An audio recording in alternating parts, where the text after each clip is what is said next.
Hi everyone, hope you are all doing really well. And this video is all about Selenium and Java interview questions, which is real time. And I've got some more questions, or even I had my interview experience, so I thought of sharing that before I forgot. So yeah, so there are some questions which is based on Java and Selenium, and those questions are very important when we are preparing, so we should cover that topics as well. And mainly the abstract and interface, there are a lot of questions based on abstract and interface, because the interviewer are asking a lot more questions based on, because they assume that you have really worked on. So based on interface and abstract, you have to interface and abstract, the topic, you have to complete it like thoroughly, like all the questions on abstract and interfaces. And the difference between abstract and interface, that is the first basic question. And there are a lot more questions on abstract and interface, which is very important and more important in the OOPS. I think the apart from overloading and overriding, I think these two topics are very important, apart from you know the basic OOPS concepts, which you already know about. All the, I do have a video on OOPS concept where you have a real-time examples. I think I'll share a link in the description. You can refer that video also, because you should know where in the real time or where OOPS, OOPS concept, where you use that. So especially the people who are preparing the bank applications, and those who are working in the bank organization, and they are preparing for banking organization for an interview, and they have an upcoming interview. So I think OOPS concepts are really important for them. And when I had given, I think apart from backend testing, I think there were more questions on OOPS concepts, and basically on abstract and interfaces, because they mainly use these concepts in building an banking organization. And maybe I don't know, I have not really worked on.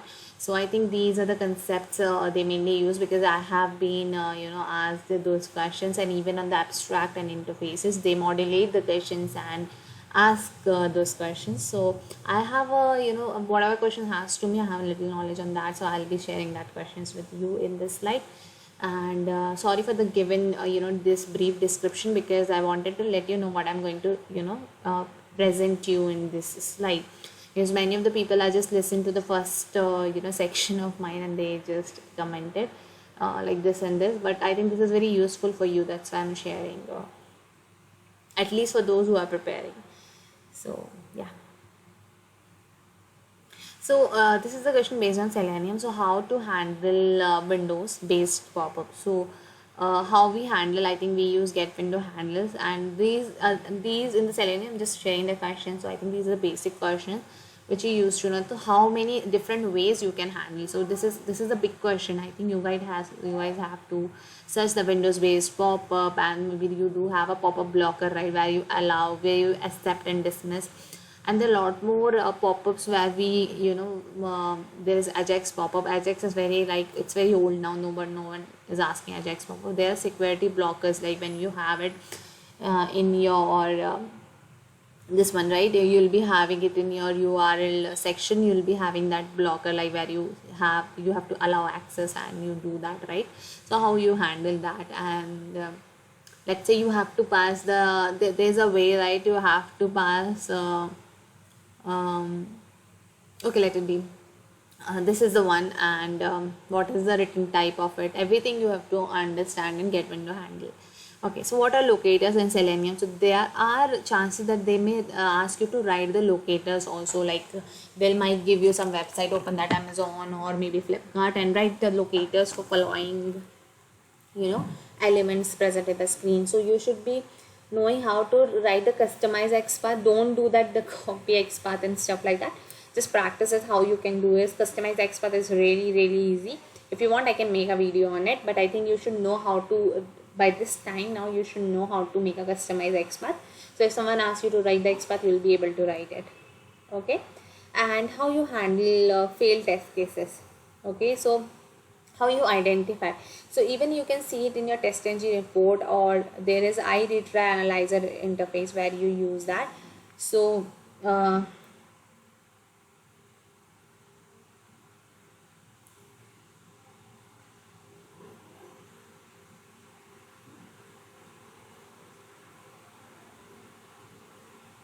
Okay, so there is interface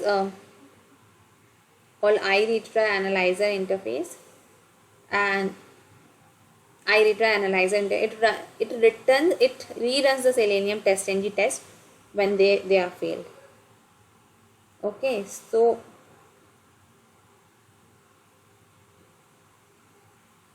and there are a lot of questions also, how to take a screenshot, failed test cases a screenshot in TestNG. So for that also you can use iTest listener, right? iTest listener interface. So I think these all things you should know. And yeah, then we have a question, can we have constructor in the interface?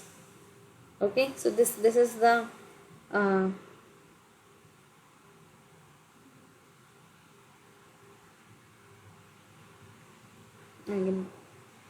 so as we know, right, constructor so you cannot have, right, you cannot have a constructor within an interface. Okay, so like, okay, so uh, what has interface? Interface has all the incomplete methods, right? So we need an objects, right, to create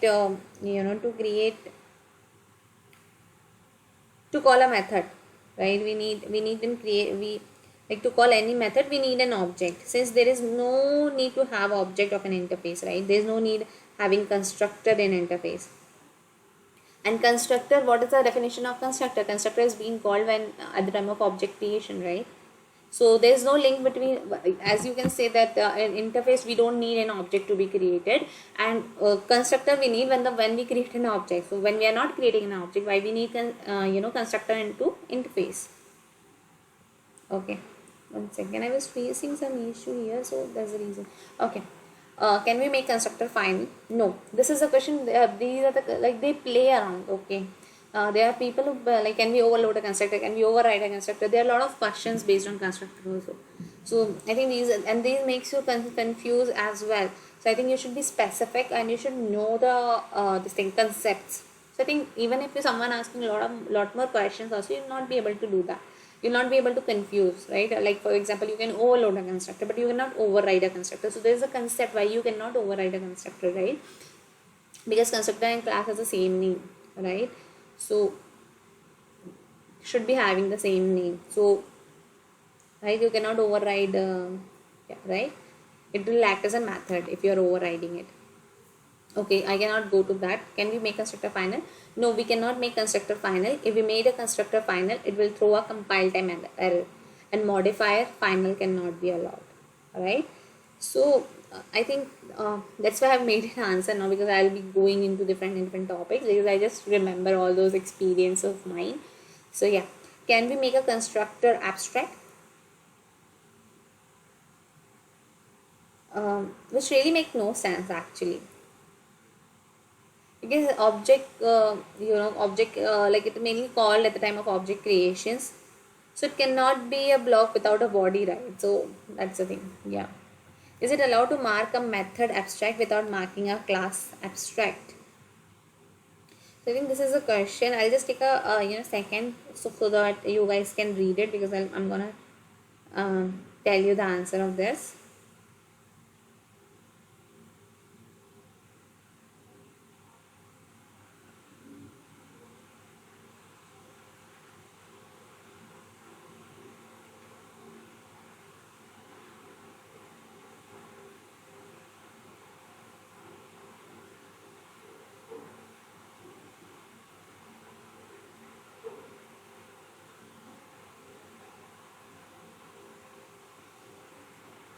Okay, this is the question. Now you guys have, okay.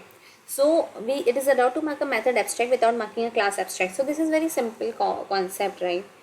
Is it allowed to mark a method abstract without marking? So see, what happens is when you create a class, right? You create a class. So if one method is abstract, right, you have to define a class as an abstract, right? So this is not allowed.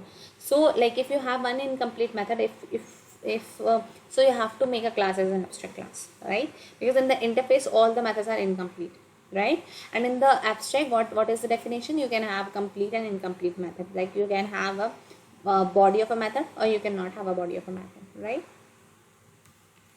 I think this is the, I just got confused because yeah, this is what it is. And then what is marker interface? It's like empty interface, right?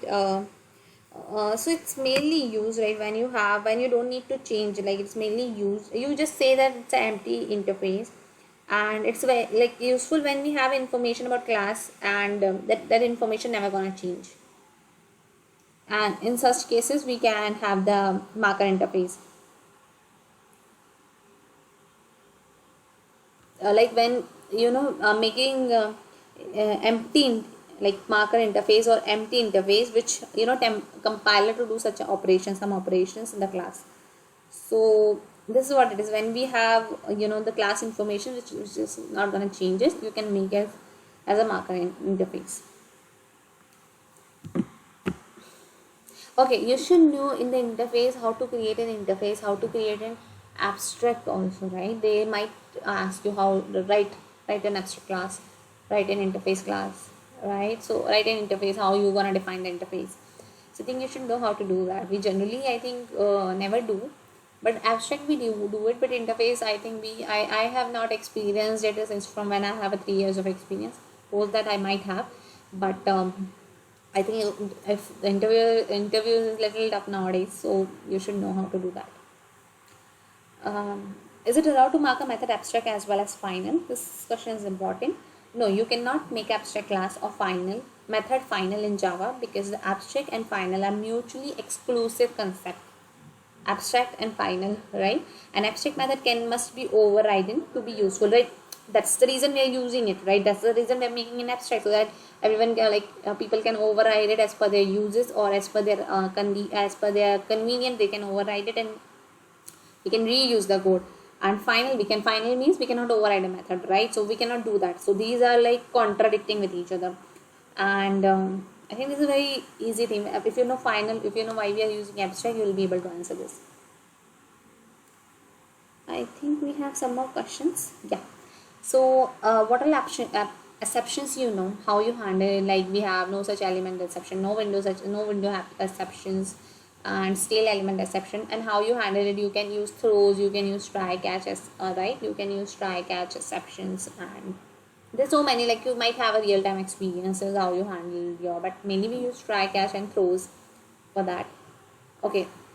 This is the question I think somebody asked me, what is thread in Java? I think my friend has given yesterday, he has given in Cinecron, and this question has been asked to ask him, what is thread in Java?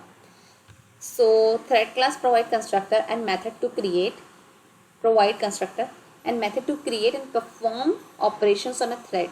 So we run classes on some thread, right? It's a thread which runs, right? If you might have seen some threads are running, right? If you run it, it runs in one thread, right? If some class run, it runs in thread. Thread class extend object class and implement runnable interface, right? When you run it, it runs in thread. Okay. A thread class is used to start newly created thread. It performs following task. A thread moves from new state to runnable states. When a thread gets a chance to execute, it targets run method, and it will run. So if you're not extending thread class, your class object would not be treated as a thread object. So you don't need to explicitly create a thread class object. We are passing the object of your class that implement runnable, so that your class runs and method may execute.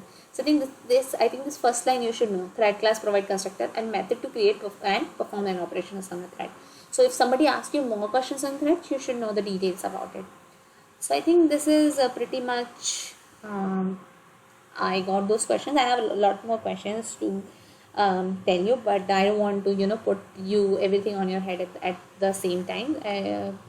I'll make videos on other things as well.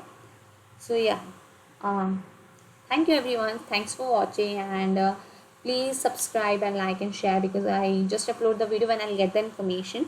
And I request you to watch the video and listen to me, because there are a lot more things which I've shared, and those are really Those are my real time experience, because I was also searching for a job and I had an experience. And this is what it is. Yeah, thank you so much. And yeah, take care.